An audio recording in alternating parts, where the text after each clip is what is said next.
తప్పుడు కథనాలు రాస్తున్నావు, తప్పుడు ప్రచారం చేస్తున్నావు.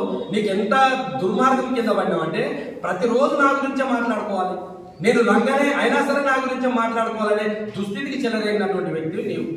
గ్రామాల్లో ఉన్నటువంటి అమాయకమైనటువంటి కార్యకర్తలను గుచ్చుగొల్పి వాళ్ళకు నయానో భయానో చెప్పి వాళ్ళ జీవితాన్ని నాశనం చేస్తున్న మండలంలో నర్వమండలం అంటే రాష్ట్రంలోనే చాలా పవిత్రంగా ఉన్నటువంటి మండలం, శాంతికి నిలయమైనటువంటి మండలం.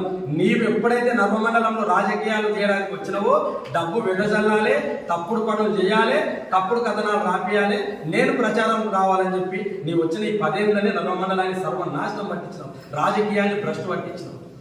నీవు రాకన్నా ముందు ఏ గ్రామంలో నిజాయితీ కలిగినటువంటి ప్రజలకు సేవ చేయాలనే వ్యక్తి ఎవరైనా రాజకీయాల్లో రావాలంటే, పోటీ చేయాలంటే అక్కడ ఉన్నటువంటి స్వాగతించే పరిస్థితి. నీవు రాజకీయాలు వచ్చిన తర్వాత టీఆర్ఎస్ ని సంకనాకిస్తేవి, కాంగ్రెస్ లో ఏమో చేద్దాం అనుకుంటే తోక కట్టి కావాల్సిన కాడ ప్రకృతి నిన్ను దూరం దుప్పే బీజేపీ సర్వనాశనం చేస్తున్నావు.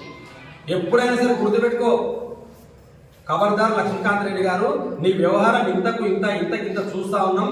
అవసరమైనప్పుడు ఎక్కడ కట్ చేయాలని అక్కడ కట్ చేయడానికి మాకు బాగా తెలుసు. ఎమ్మెల్యే గారి మీద మాట్లాడితే నీవు హీరో అవుతావు అనుకుంటున్నావు. నేను ఈ సందర్భంగా బీజేపీ నాయకత్వానికి, జిల్లా పార్టీ అధ్యక్షుడైనటువంటి సత్యాగ్రహ సోదరు